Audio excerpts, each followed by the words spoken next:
Coming up in the morning edition, the Disney agreement tabled in the House of Assembly. Doctors Hospital on the retention of nurses. And Taylor University students visit the Bahamas.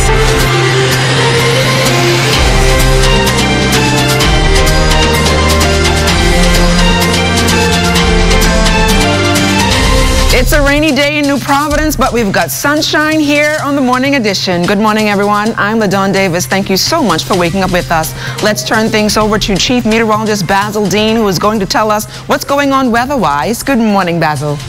Good morning, LaDawn. We're going to get your morning started with a view from our ZNS Tower Cam, and it showed some patchy clouds today. We had some light early morning showers. We'll tell you when that will stop later on in the newscast, so do stay tuned. As we go to our satellite picture, you can see that little blob of clouds right there. That's moving over New Providence, and that is what's causing those showers. It will go away in a short while. Most of the shower activity remain in the central and southeastern Bahamas, where that frontal boundary is. There's yet another weak frontal system that will move into the area later on today and tonight. That too we'll tell you about later on in the newscast, so stay in tune.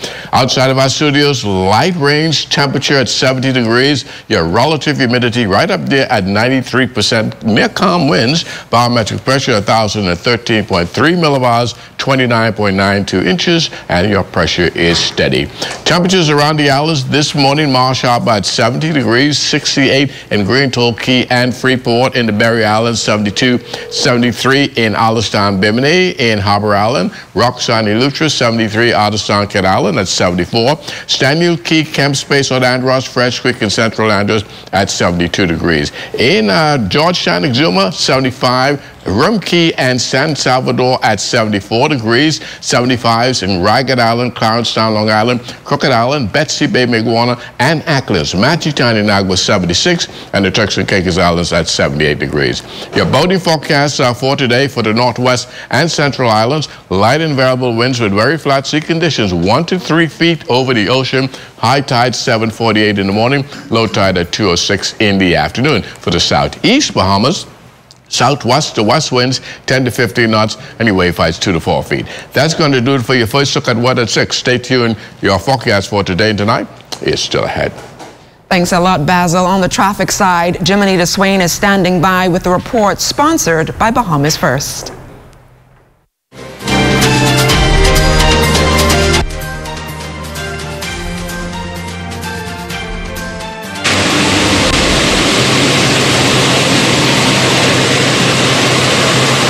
Good morning, LaDawn, and good morning, Bahamas. Another wet one here. We can't put up a drone for you, so you're not going to get that overhead aerial shot, but you are going to see a lot of traffic. We're coming to you live, of course, from Bay Street. We're at the juncture of Parliament Street. A lot of persons rushing to get to work. Wet streets. We saw one or two little very close mishaps with persons, pedestrians. We talked about that yesterday. Pedestrians trying to get across the streets and motorists coming with high speed. Thankfully, no one was injured. But of course, joining me now live to talk about some of the challenges that we're experiencing on the streets is, of course, Corporal Decory Barr of the Police Traffic Division. Good morning, Corporal Barr. How are you? I'm good, Jim Anita. Good morning to you. Good morning, Bahamas. Now, another wet Thursday morning. And we talked about pedestrians being safe, but motorists driving on the wet streets. But what do they need to keep in mind? I see a lot of persons rushing this morning. Yes, on these wet days, some persons would tend to slow down and others drive as if it's a normal day. That's something that we want to, again, discourage. We discourage a lot of things. Speeding on a wet road is something that we really, really want to discourage. And yes, I ask persons again to continue to pay special attention to what's happening around them on the streets and pedestrians while they commute these streets. Now, of course, most persons are making their morning commute, and later this morning there will be a funeral for the late Monsignor Preston Moss. Anything we need to know in terms of traffic diversion? Yes, the funeral service would be held in the West Street area. We'd have some diversions in West Street, Meeting Street, Augusta Street, and West Hill Street, which is the surrounding areas of the church. There would be advised motorists who have to commute that way to be aware and know that that's happening and if possible, if you don't have to, you can avoid that area to have a safer or smoother commute. Also, concluding the service, the burial will be at St. Anselm's on Bernard Road, and we expect to have some diversions in that area as well. Well, there you have it, a busy day. Those of you, I don't know if you're going to the funeral or you're going to be traversing that area, West Street, Meeting Street, be mindful of the traffic diversions. Another wet one, so be careful on the streets. Thank you again, Corporal Decory Barr, for being here with us. Back to you in studio, LaDawn.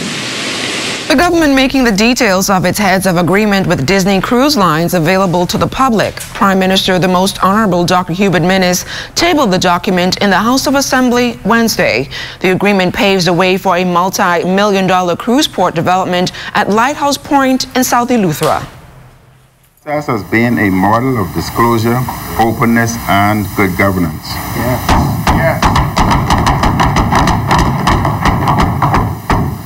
The strategic process we followed from the signing of the agreement to a town hall meeting in Eleuthera to laying this on the table of the House in short order is a part of our program of accountable governance.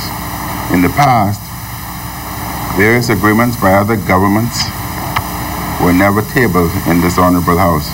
The development has a projected investment of between $250 million and $400 million. The nation's leaders said a number of jobs will also be created for Bahamians. Disney will ensure a minimum of 120 Bahamians will be employed directly during the construction of the project. Disney also has committed to aim for an overall ratio of 80% Bahamian workers to 20% non-Bahamian workers during the life of the construction phase of the project. Some of the core elements of the Disney Cruise Lines Island Development Limited development include low-density development and sustainable design, public access, and the restoration of various historical and cultural sites.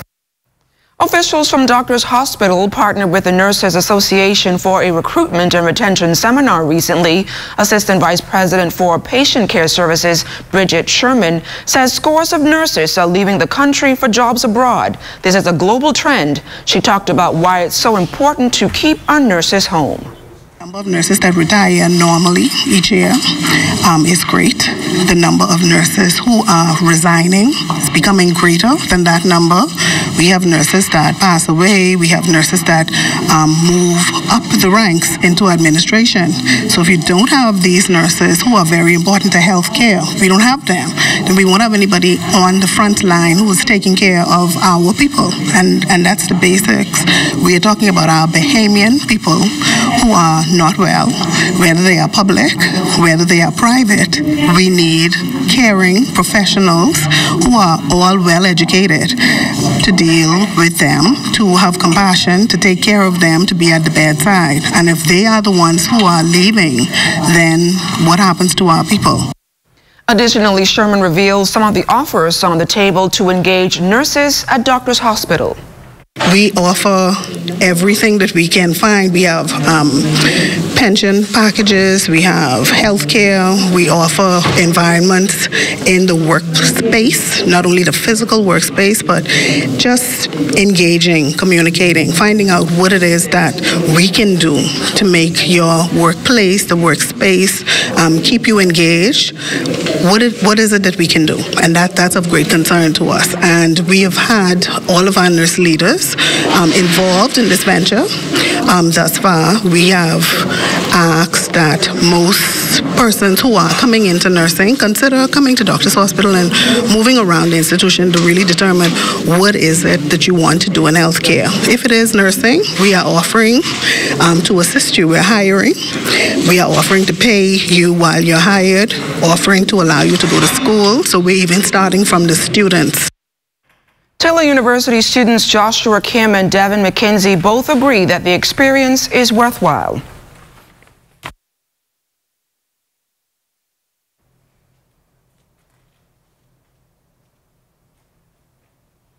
It's just tremendous. I first came to Bahamas this past January to plan this trip, and the hospitality that I received was amazing. The food, the mac and cheese was just phenomenal.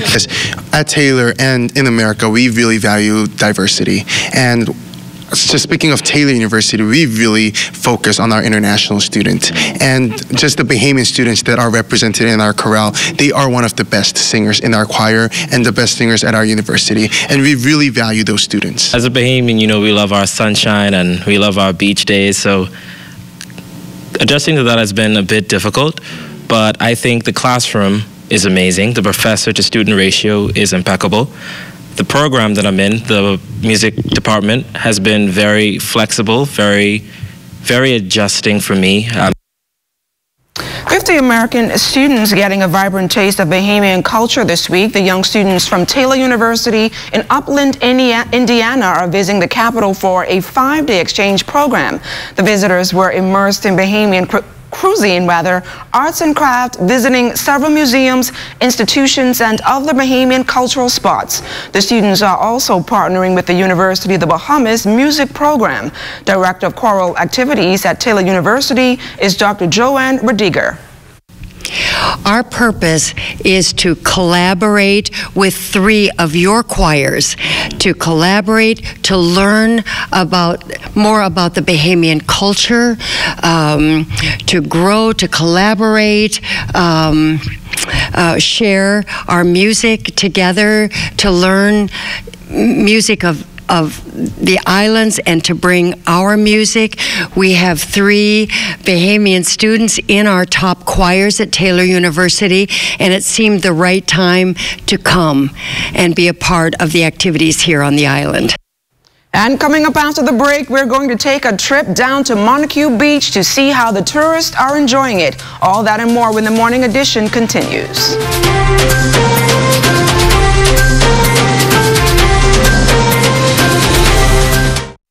Fidelity has the tools you need to make getting out of debt simple. Our debt consolidation loans will help you reduce your monthly payments with a built-in savings plan that earns 5% interest. Fidelity even gives you a financial coach to help you stay on track. Even our credit cards earn reward points that can be used for free travel, hotel stays, Uvis gas, John Bull, car rentals, and shopping. No need to fall victim to sweet talk. Tell those other banks to simply walk the talk. Call Fidelity today and get the help you really need with a real debt consolidation loan. Fidelity, we're good for you.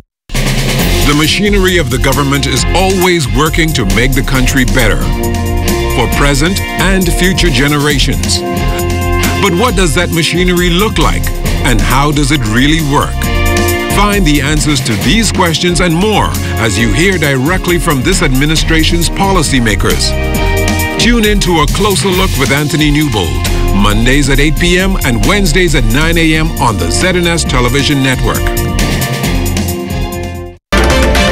This Friday, March 22nd at 8 p.m., tune into the ZNS Television Network for a special program on immunizations. Our Megan Shepard will sit down with health professionals to discuss why you should take this important precautionary measure. That's Friday, March 22nd at 8 p.m. on the ZNS Television Network.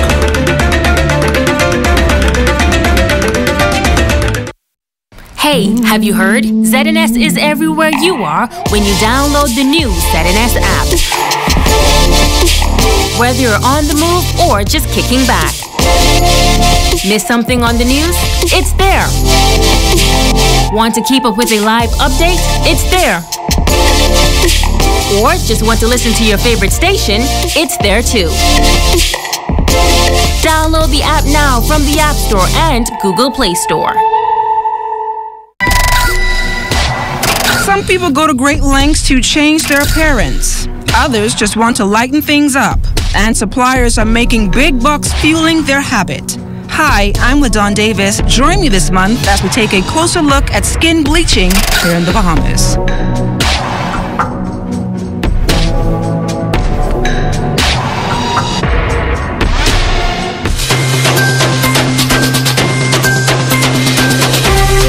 Welcome back to the Morning Edition. We shared with you recently that students of Queens College are applying the 7 Habits of Leadership, which was highlighted at the school's Leadership Day recently. Head of Counseling at QC, Vivian Brown, explained the habits. Habit 3, put first things first. You can't expect to get good grades. You can't expect to perform well at BAISS and don't practice, don't study. So you have to put first things first. You can't be on social media. You can't be watching TV for 5 and 6 hours. You have to put first things first. And the fourth habit, think win-win, means that how are we going to win? How are you going to win? Think win-win. No, don't think lose-lose. Habit 5, seek first to understand, then to be understood, which means basically you have to understand the concept of what people are saying. Then you are to respond, or you to understand that by responding. Habit 6 is synergy. Together we all can make it work. Habit 7, well, we all need this in our life, and I think I'm going to do this, sharpen the saw, where you just renewal of the whole body. And habit 8, find your voice, deals with confidence, letting people know exactly how you feel about yourself.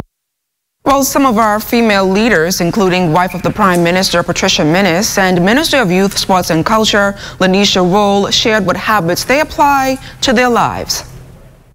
I actually tried to do all of them, to live by all of them, and try to teach my grandson and my group that I mentor of young ladies all their habits too. My favorite habit is think win-win, so that everything that we do, we understand that others are involved and other persons want to win as well. So everybody gets a piece of the pie, I always say, and we all can live in one community and be successful. 6 million tourists visit the Bahamas last year. Most were cruise ship passengers. Getting them off the cruise ships to enjoy the sights and sounds of the Bahamas is the goal of the Ministry of Tourism officials. Prince George Dock is where most taxi drivers make their livelihoods, taking tourists around town. We met frequent visitor to the Bahamas, Eddie Chambers from Texas. He says he took his family on a taxi ride to Monarque to mix and mingle with Bahamians. What was it like on your first time? My first time, it was in the early 80s. I was in the U.S. Navy, and I came here. It was a lot quieter. It seems a lot grown up, a lot more around here, but the people are still nice, the lady was then. What is it that you like about the Bahamas? The people. The people are very nice and welcoming. I love it.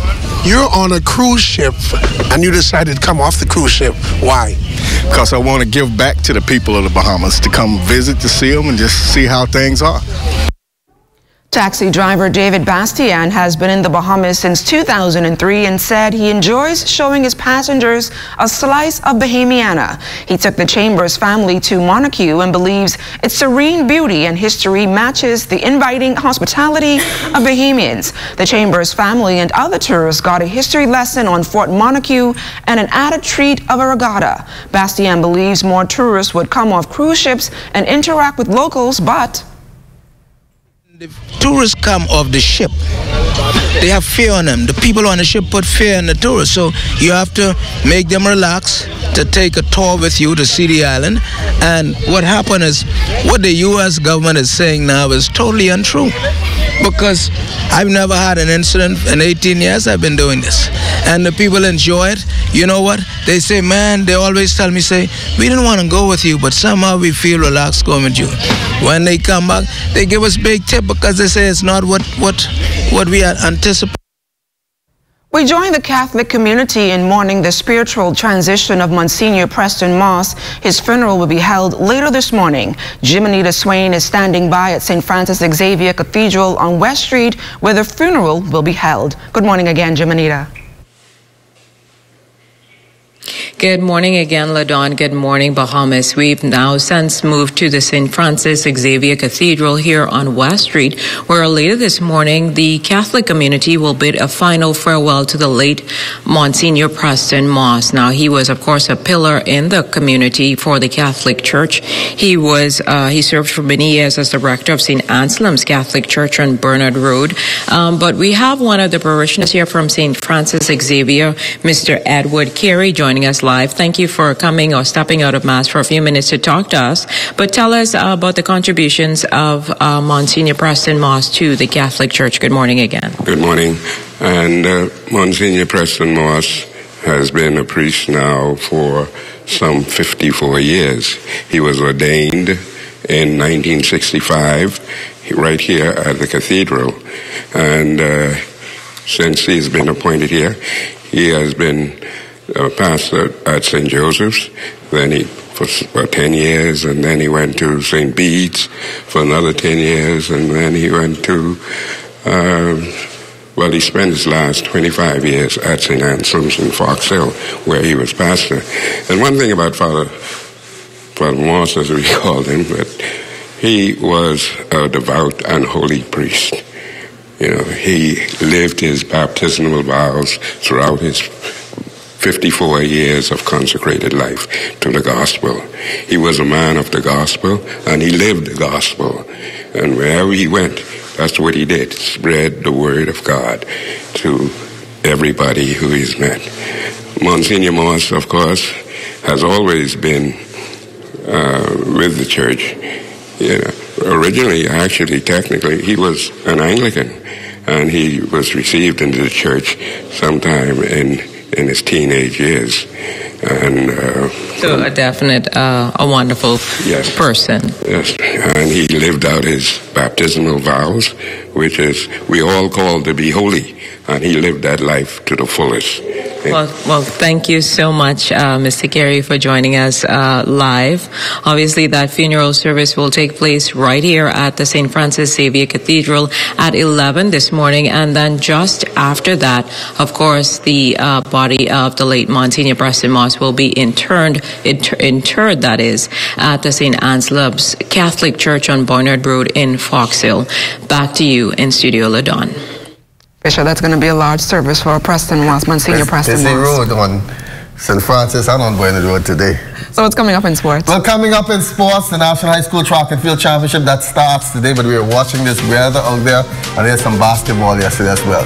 That and more ahead in sports.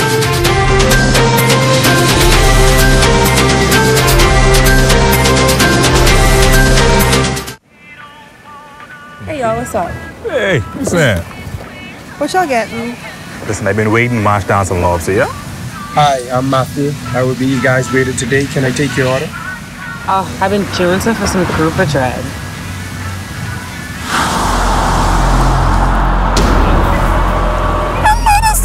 Y'all see this?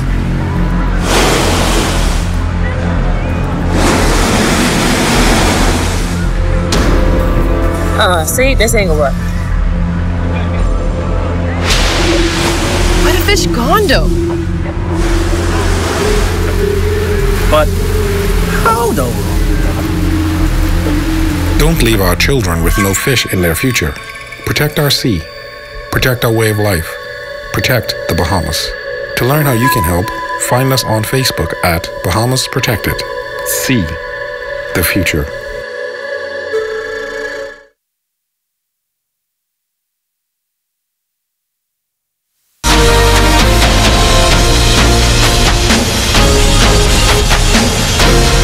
Good morning once again. The National High School Track and Field Championships, that starts this morning over at the Thomas A. Robinson Stadium. The technical meeting and scratch meeting held last night. More than 30 schools and over 500 athletes are here for that. The divisions are under 13 through under 20 boys and girls.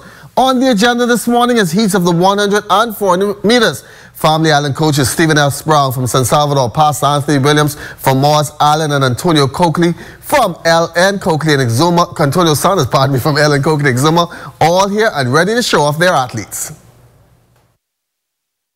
Forward to do a good showing. I brought along with me most of the younger athletes because I'm regrouping and rebuilding. So I felt with under 13, I have quite a bit of them. The under 17, 2 from the under 20, but I'm building with that core. Well, I brought 15 young men. I cater a lot to what's developing the men for our society, so I brought 15 young men along with me, and we expect to do great things. Well, we have a relatively young team. Our goal is to come out in PR and do our best in every event. Last Special Olympic World Games, they close out today. Bahamas won't be a part of that official closing ceremony due to travel arrangements. They are scheduled to arrive in the 242 on Friday at about 2:30. Head of delegation Gilbert Williams wrapping things up before heading back home. We ended up yesterday, we had a fantastic finish, a great run.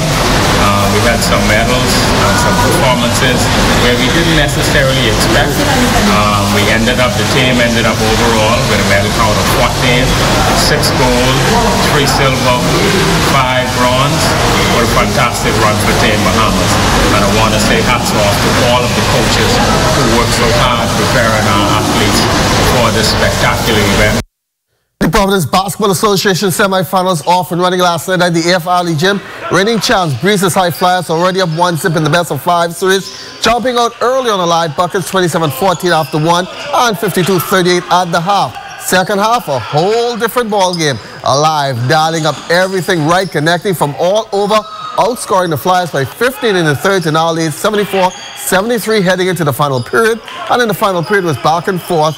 But this series is now tied at 1-1 thanks to Alive's 194 win, led by Akil Bullet with 22. My guys continue to fight. They continue to fight. They pick up the defense up. We just start communicating more, and we hitting our shot, starting our shot. I told my guys to stay focused, keep your head in the game, and don't worry, we'll come back, and we did, and we win the game. We played basically 25 to 30 minutes of basketball, and we just laid down the other 10 to 15. From the college basketball beach, Ron Connors dropping in 21 points, 12 rebounds, 6 assists, and also had 3 steals for Stony Brook Seawolves as they lost in the opening round of the college basketball invitational tournament to South Florida, 82-79. It was his last game for the senior from Abaco. Also coming up later on today, Travis Munnings, who is also a senior, will suit up for Louisiana Monroe Warhawks as they host Kent State in the first round of the college invitational tournament, and they tip off at 8 o'clock. But once again, the National High School Track and Field Championships will get underway at 9 o'clock this morning. Basel is going to come right back and let us know what the weather will be for the rest of the day.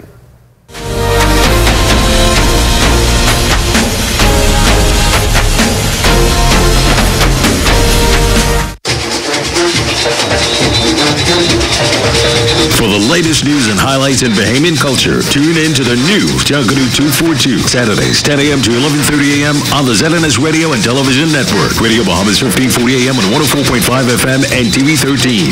Each week, host Arlene Nash Ferguson and Darren Bastian engages listeners with some of the movers and shakers of Junkanoo and Bahamian culture. Don't miss Junkanoo 242, Saturday at 10 a.m. to 11:30 a.m. on the ZNS Radio and Television Network.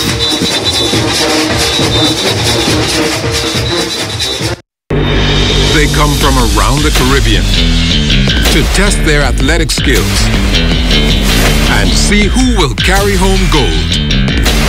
Don't miss the excitement of Carifta 2019, April 20th through 22nd from the Cayman Islands. Make sure your business gets in on the excitement with a ZNS advertising package tailored just for you.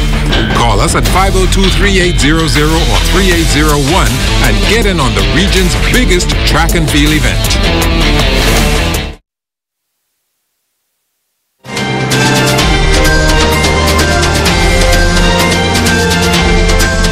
In our final look at weather, we have this little patch of clouds that's been producing some morning showers over New Providence. That will continue to move towards the south, and as it does so, we expect some clearing on the backside of that, but there's yet another dry frontal system that's entering the northwest Bahamas. That will bring some more showers during the afternoon hours, somewhere around 4 or 5 o'clock in the afternoon, but in between, you'll see quite a bit of sunshine. Most of the precipitation in the central and southeastern Bahamas, from the Exumas all the way down to Inagua. It's now starting to close in on Inagua, and eventually the Turks and Caicos Islands, they'll get some of that wet stuff as well. Our forecast for today calls for periods of sun and clouds with some stray showers in the mix, and temperature today should get up to about 78 degrees, and tonight we're looking at partly cloudy, still 1 or 2 lingering showers behind that front. Low temperature 67 degrees, and then over the 7-day period, lots of sunshine heading into the weekend, some nice cool temperatures during the nighttime, which we've been experiencing for the last couple of days as well, but it will continue for the next 7-day cycles, and the daytime temperature not too bad, keeping them very much in the low 80s for you. LaDawn? Thanks a lot, Basil, and that's going to do it for us here on the Morning Edition today. Make sure to tune in tomorrow at 7 a.m. for more Morning Edition. For the entire Morning Edition team, I'm LaDawn Davis. Have a great day, everyone.